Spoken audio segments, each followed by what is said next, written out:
गजाननं भूतगणादिसेवितं कपीतजम्बूफलचारुभक्षणं उमासुतं शोकविनाशकारकं नमामि विघ्नेश्वरपादपङ्कजं। कृष्णाय वासुदेवाय हरे परमात्मने प्रणतः क्लेशनाशाय गोविंदाय नमो नमः। ओम श्री महापुरुष देवाय नमः। ओम श्री गुरुदेवाय नमः। ओम आनंद स्वरूप भगवान की जय। ओम शांति स्वरूप भगवान की जय। हमारा चिंतन गीता अध्याय 5 श्लोक 14 पे चल रहा है। प्रभु कहते हैं, न तो मैं कर्म का सृजन करता हूं, न लोगों को कर्म करने के लिए प्रेरित करता हूं, और न ही कर्म फल की रचना करता हूं। इस पर हमारा विस्तृत चिंतन चल रहा है।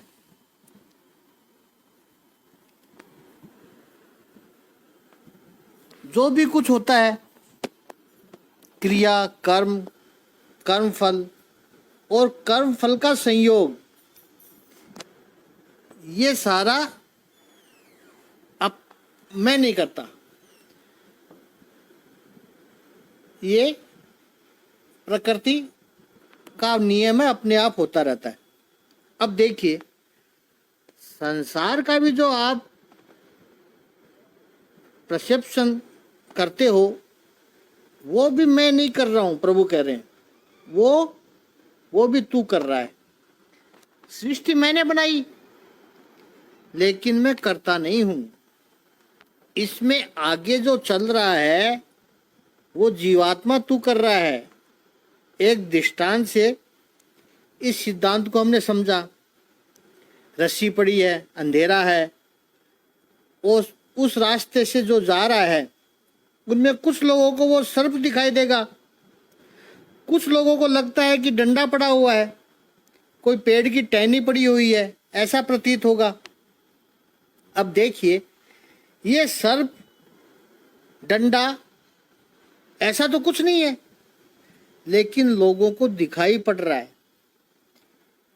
किसके आधार पर दिखाई पड़ रहा है? रस्सी के आधार पर। तो ये सांप को बनाया किसने? रस्सी ने। वस्तुतः सांप नहीं है। रस्सी के आधार पर, अधिष्ठान पर सांप का अध्यास हुआ, और विज्ञान की टर्मिनोलॉजी है अधिष्ठान यानी बेस, और उसके ऊपर अध्यास यानी प्रोजेक्शन हुआ। ये हुआ। वस्तुतः रस्सी सांप को नहीं बनाती। तो ये सांप कहाँ था? आपके मन में था, हमारे मन में था। जो हमारे मन में था उसको हमने रस्सी पर प्रोजेक्ट किया। ये रस्सी है, थी रस्सी। तो इस सांप को किसने बनाया?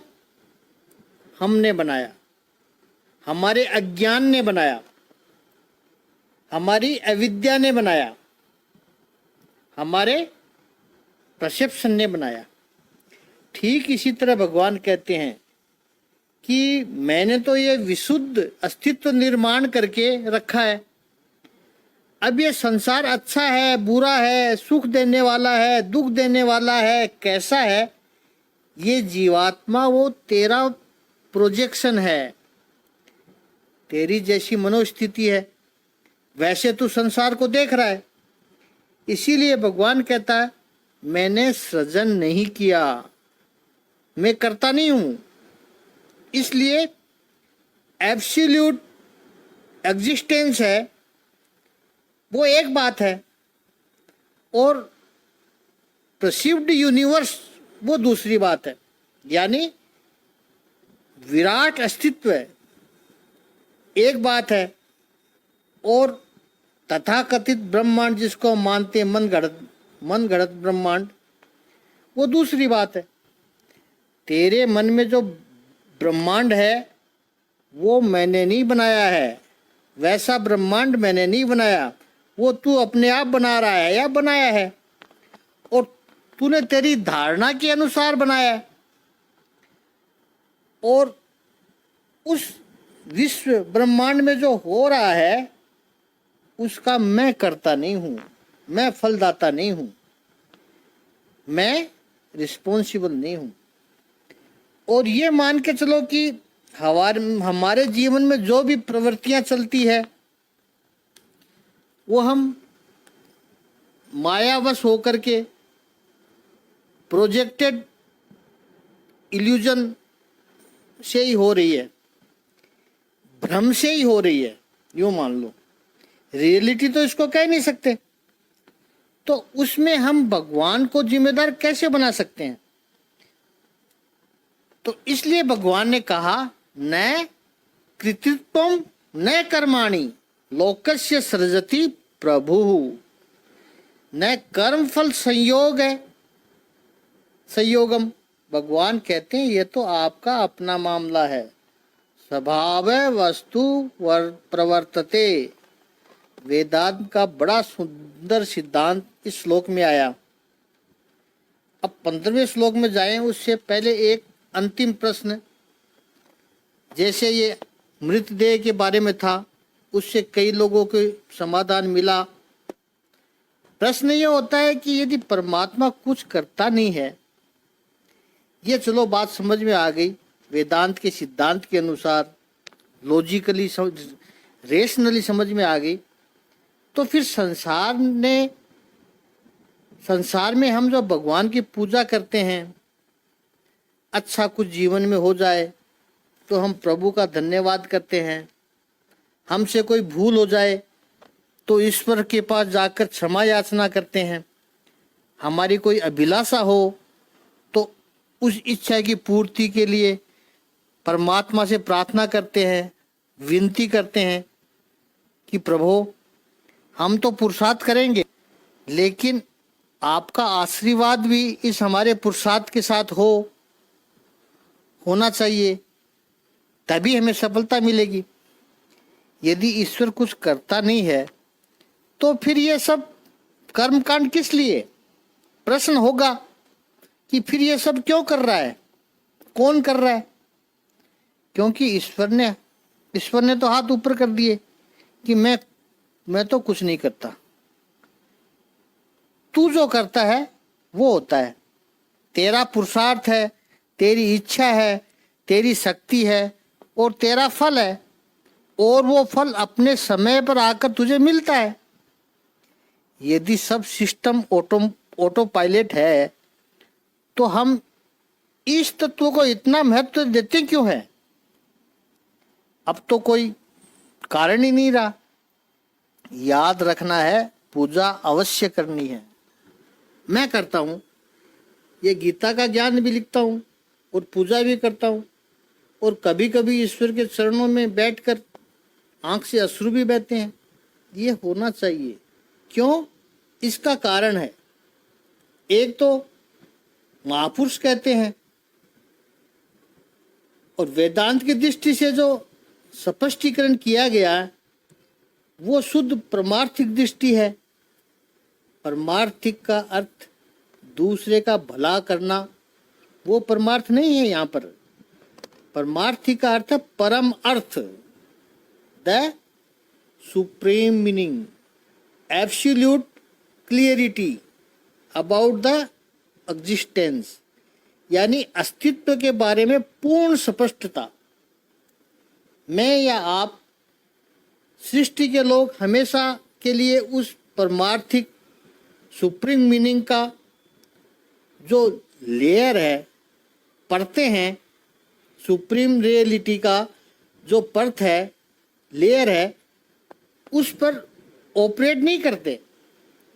हम व्यवहारिक विश्व में जीते हैं, डे टू डे लाइफ में हम व्यवहारिक विश्व में जीते हैं, और उस व्यवहारिक विश्व में हमारी व्यवहारिक प्रवृत्ति होती है, उसके नियमन के लिए ईश्वर भी व्यवहारिक हो जाता है।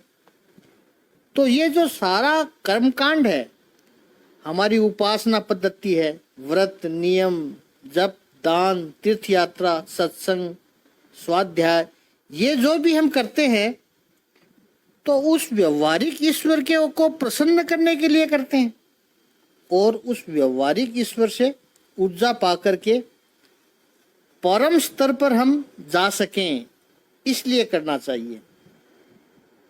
वहीं से हम परम स्तर पर जा सकेंगे। उच्च स्थान, अंतिम स्थान, वो परम स्तर है। हम क्या करते हैं कि अभी तो 2 माला और जपना बाकी है, जैसे कहते हैं 2 कपड़े धोने बाकी है। अभी जिस व्यवहारिक स्तर पर जी रहे हैं वो उस व्यवहारिक स्तर पर व्यवहारिक ईश्वर की आवश्यकता है और उस व्यवहारिक ईश्वर की आराधना ही परमार्थिक ईश्वर तक लेकर जाएगी।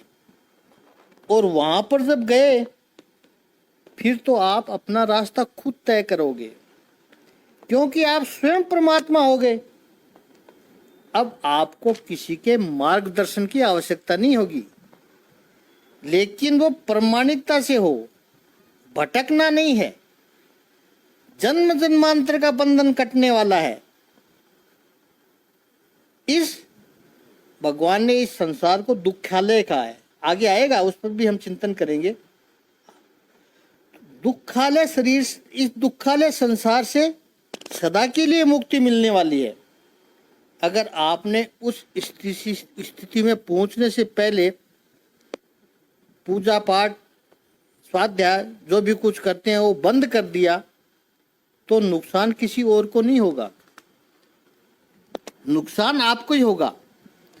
इसलिए व्यवहारिक शासन के लिए भी परमात्मा की उपासना और आराधना आवश्यक है।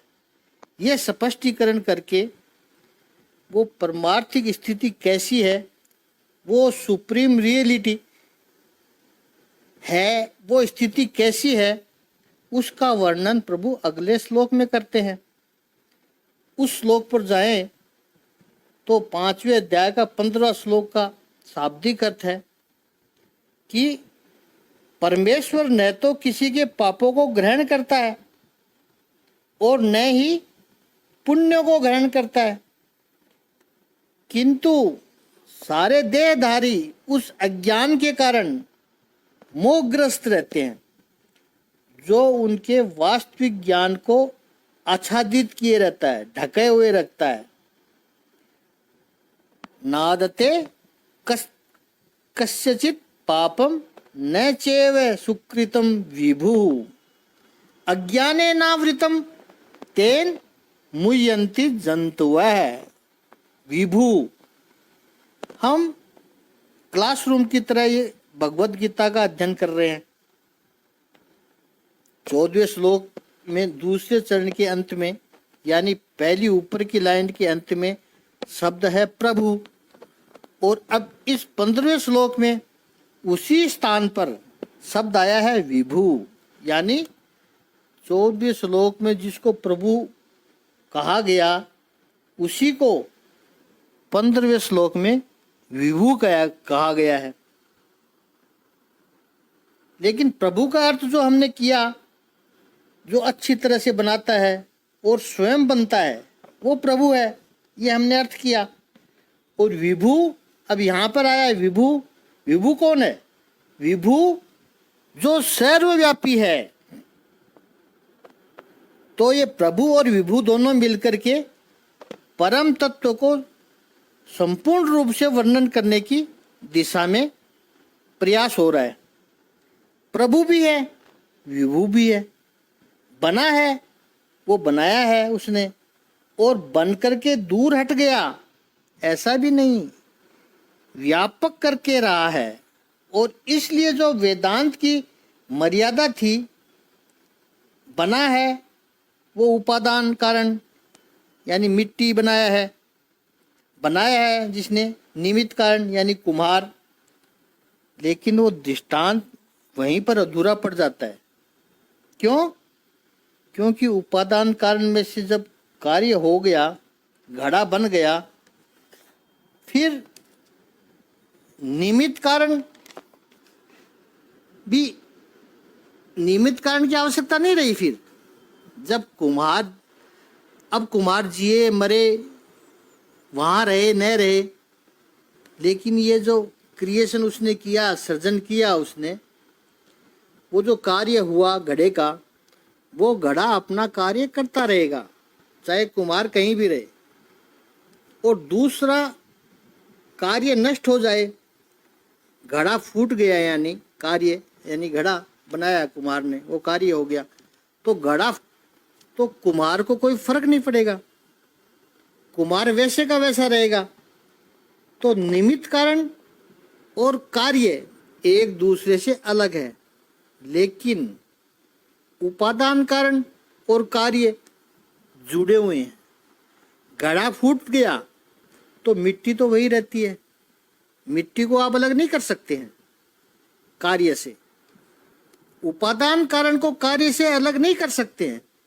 निमित्त कारण कार्य से अलग होता ही है, और कार्य पूरा हो जाने के बाद तो अवश्य अलग हो जाता है। जो निमित्त कारण के अलग होने से कार्य पर कोई असर नहीं पड़ता, कुम्हार के न होने से घड़े पर कोई असर नहीं पड़ता, और घड़ा न होने से कुम्हार पर कोई असर नहीं पड़ता है। तो ये वेदांत का अधूरा सिद्धांत है। कैसे?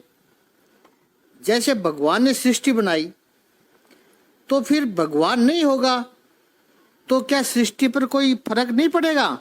बिल्कुल पड़ेगा। तो भगवान को केवल निमित्त कारण नहीं कह सकते हैं, इसलिए कहा है अभिन्न निमित्तो उपादान कारण। केवल प्रभु कहने से व्याख्या पूरी नहीं होती थी, डिस्क्रिप्शन अधूरा रह जाता था। इसलिए इस श्लोक में प्रभु ने कहा विभू, बनावे, बनाया उसने, और बना करके कण कण में अभी भी वो रह रहा है। विभू इतना समर्थ है, फिर भी नाद्यते कस्यचित पापम न चैव सुकृतम विभू। न वो किसी का पाप लेता है और न वो किसी के शुभ कर्म को ग्रहण करता है। आदते यानी लेता है, ग्रहण करता है। अज्ञानेन आवृतम ज्ञानम, अज्ञान से ज्ञान ढका हुआ है। तेन जंतुः मुह्यंती, उसकी वजह से यह जंतु, कितना अवमूल्यन किया है प्रभु ने, जरा सोचो। जंतु कह दिया, जो मोहित होते हैं वो जंतु ही तो है। जो डिल्यूजन में रहते हैं, चाहे वो अपने आप को बड़ा श्रेष्ठ समझते हो, अपने को बहुत ऊंचा समझते हो, लेकिन प्रभु कहते हैं अरे वो जंतु है। जो भी डिल्यूजन में है, मोह में फंसा हुआ है, वो जंतु है। भगवान ने जो इच्छा की स्वतंत्रता दी, कर्म करने की स्वतंत्रता दी, तो भगवान के द्वारा दी गई ये स्वतंत्रता का दुरुपयोग करके जो स्वयं को कर्मों का कर्ता भोक्ता मान लेता है, वही जंतु है और वो ही बंधन में पड़ता है। और जैसे जंतुओं के द्वारा किए गए कर्मों को भगवान ग्रहण नहीं करते हैं, व्यवहार में भी हम जानते हैं और देखते हैं कि जैसे अशुद्ध हाथों से यदि फल काटा होगा, अशुद्ध जल से यदि मिठाई बनाई होगी, तो फल और वो मिठाई ठाकुर जी को अर्पण कर सकते हैं क्या? हम नहीं कर सकते, भगवान को नहीं लगा सकते। अशुद्ध हाथ से काटा गया फल, अशुद्ध जल या अशुद्ध सामग्री से बनाई गई मिठाई यदि भगवान ग्रहण नहीं करते हैं, तो अशुद्ध चित्त से किए हुए कर्म ठाकुर जी को कैसे अर्पण कर सकते हो? वो क्यों लेगा उसको? भगवान कहेंगे ये जो कर्म मुझे तू समर्पित करने आया है, वो तो अज्ञान से उत्पन्न हुए हैं, उसमें तेरा अहंकार पड़ा हुआ है।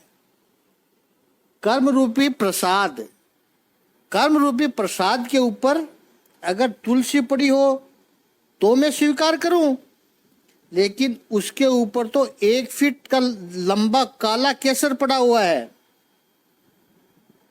काला केस, काला बाल पड़ा हुआ है, काला केस पड़ा हुआ है, कैसे स्वीकार कर सकता हूं? भगवान कहे तू कैसे भी कहे, देखो प्रभु मैंने बहुत अच्छा कर्म किया, इतना खर्चा किया, ये किया वो किया, प्रभु कहेंगे उसमें तेरे अहंकार का बाल पड़ा हुआ है, वो मेरे लिए अस्वीकार्य है, नहीं लेंगे। नादते कस्यचित पापम न चेव सुकृतम विभु, प्रभु स्वीकार नहीं करेंगे। अज्ञानेन आवृतम ज्ञानम, इसको समझना है, अज्ञानेन आवृतम ज्ञानम, ये बहुत महत्वपूर्ण है।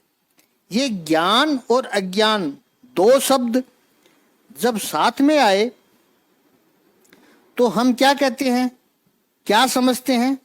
ज्ञान मतलब जानकारी, नॉलेज। इसको हमने शुरू में कहा था, जब 5वां अध्याय शुरू किया था तो उसी वक्त कहा था ज्ञान यानी विजडम। ज्ञान का अर्थ नॉलेज नहीं है, इंफॉर्मेशन तो नहीं है, नॉलेज भी नहीं है। ज्ञान का अर्थ है विजडम, अनुभवजन्य होता है, वो ज्ञान होता है। रटा रटाया ज्ञान नहीं होता है, अनुभवजन्य ज्ञान होता है, आचरण में जो आ गया वो ज्ञान है। और इसलिए ऐसे सब ज्ञान को आप सुनते हो तो पता चलता है, जो श्रोता अनुभवी होता है, कुशल श्रोता होता है, उसको पता चल जाता है कि ये ज्ञान जीभ से प्रकट नहीं हो रहा है, जीवन से प्रकट हो रहा है। ये अनुभव से प्रकट हो रहा है, अनुभूति की ऊंचाई है उसमें और सत्य की गहराई है उसमें। ये जो ज्ञान है, जो आचरण है, आचरण में आ गया है, उसी का श्रोता के ऊपर प्रभाव पड़ता है। हमारे यहाँ गुरु शिष्य परंपरा की महिमा है। इसलिए है कि आधुनिक युग में लोग कहते हैं हम पुस्तक पढ़ लेंगे। पढ़ लोगे, आप अवश्य पढ़ लोगे, लेकिन उसमें जो जीवंतता है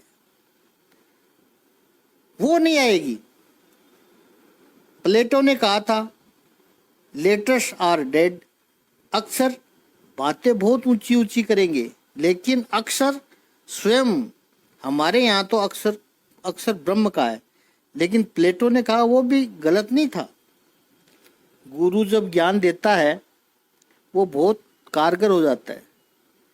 पुस्तक में से पढ़ते हो तो वो एक बात हो जाती है, लेकिन गुरु के जीवन से प्रकट होती हुई बातों का प्रभाव, उसका असर तुरंत पड़ता है।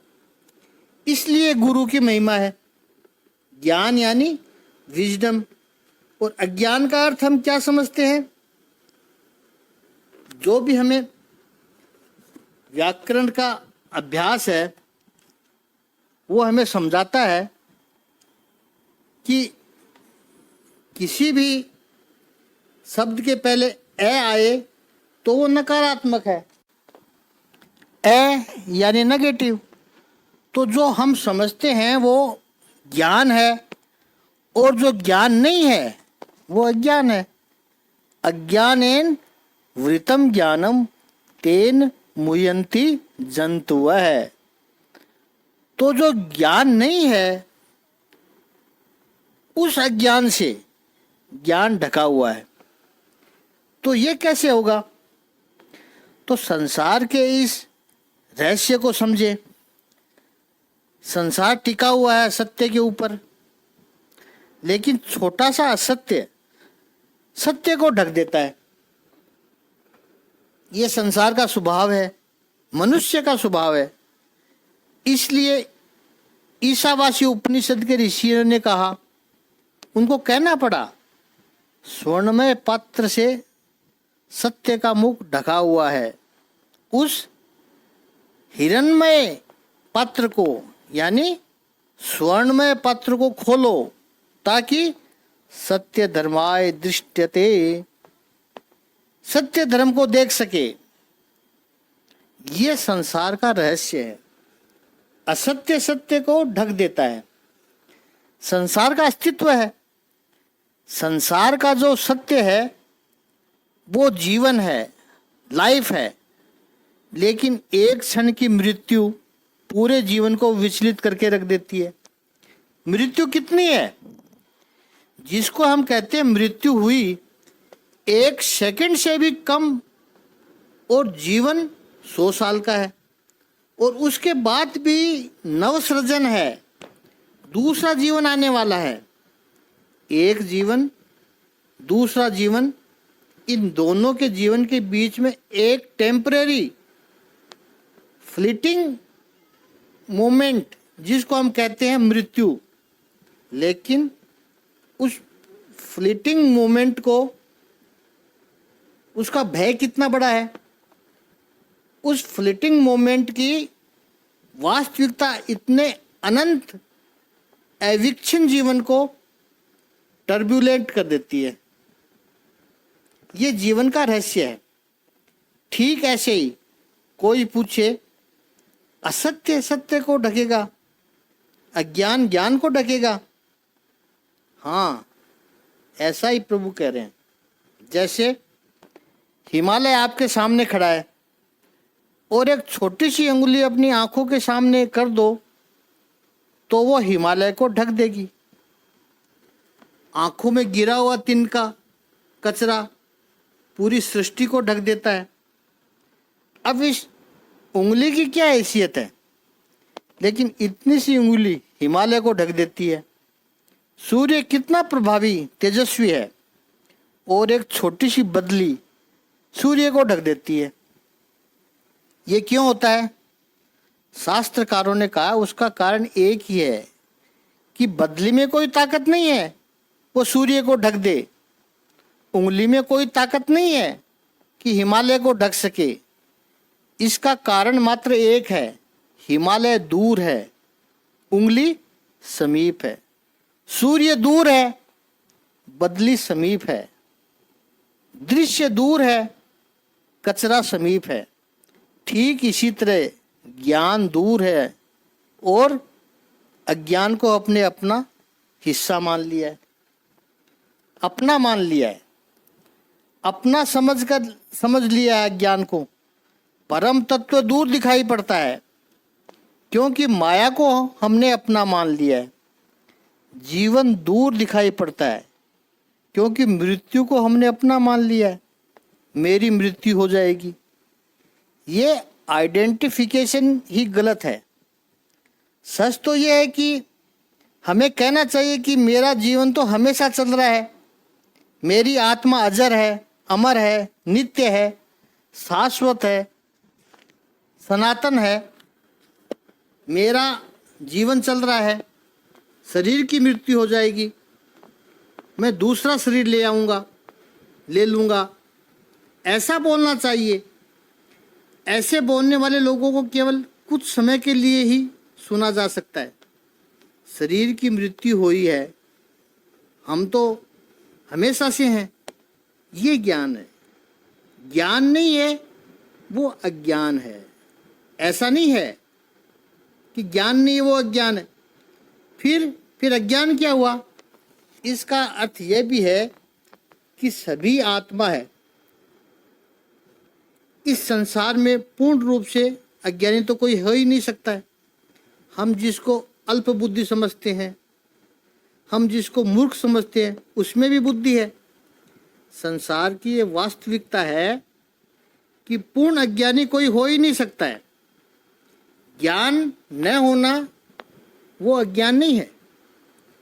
यहाँ पर अज्ञान का अर्थ अल्प ज्ञान है, अधूरा ज्ञान है, या तीसरा जिस ज्ञान को आप भूल गए हैं उसको अज्ञान कहा है। सांख्य की दृष्टि से मोस्ट केसेस में ज्ञान का विस्मरण ही अज्ञान है। और इसको एक दृष्टांत से समझे हम। जैसे राधे लाल जी को बहुत अच्छी तरह से हम जानते हैं और उनके साथ में शांतिलाल जी भी है। उनको पहले कभी देखा नहीं तो उनको जानते भी नहीं है, उनसे परिचय भी नहीं हुआ। अब 10 साल से उनको देखा नहीं और अचानक किसी पार्टी में राधे लाल जी कहने लगे, बड़े कॉन्फिडेंस से कहते हैं कि मुझे पहचानते हो आप। हम सोचने लगते हैं और 2-3 मिनट के बाद में याद आता है, हाँ हाँ आप राधे लाल जी हो। तो ये ज्ञान विस्मरण है। अब शांतिलाल जी के लिए कहे कि वो कौन है, अब हम चाहे कितना ही सोचते रहे, उनको जानते ही नहीं थे तो कैसे पहचान सकते हैं। तो यह अज्ञान है। लेकिन वो अज्ञान है ज्ञान का अभाव वाला, और राधे लाल जी का अज्ञान है वो ज्ञान का अभाव नहीं है, ज्ञान का विस्मरण है। तो ईश्वर के बारे में हम जिसे अज्ञान कहते हैं वो शांतिलाल जी वाला अज्ञान नहीं है, वो राधे लाल जी वाला अज्ञान है। सावधानी से सुने कि ऐसी कोई अवस्था नहीं होती है जब हम परमात्मा को नहीं जानते हैं। वो ज्ञान के अभाव वाला अज्ञान नहीं है। कोई व्यक्ति कह भी सकता है कि हम तो भगवान को नहीं जानते, वो आपकी गलत फहमी है। आप जानते हो क्योंकि आप भगवान के ही अंश हो, और भगवान के अंश भक्ति मार्ग की दृष्टि से कहते हैं। अदरवाइज वेदांत की दृष्टि से कहें तो आप भगवान हो, आप अलग नहीं हो।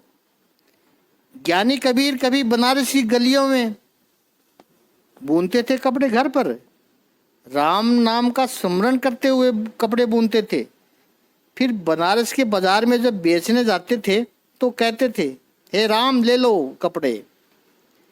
वो व्यक्ति कहता था, मैं राम नहीं हूँ, मेरा नाम राम नहीं है। कबीरदास जी कहते थे, वही तो तुम्हारा अज्ञान है। मुझे पता है तुम राम हो, राम ने बनाई है, राम नाम लेकर बनाई है, राम के लिए बनाई है, और राम ही बेच रहा है। राम राम रस पीनी चदरिया झीनी रे झीनी, ले लो राम तुम भगवान हो।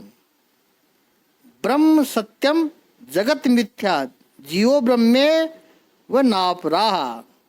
जीव ब्रह्म अलग नहीं है, लेकिन हमें नहीं लगता कि हम ब्रह्म हैं। तो ये क्यों हुआ?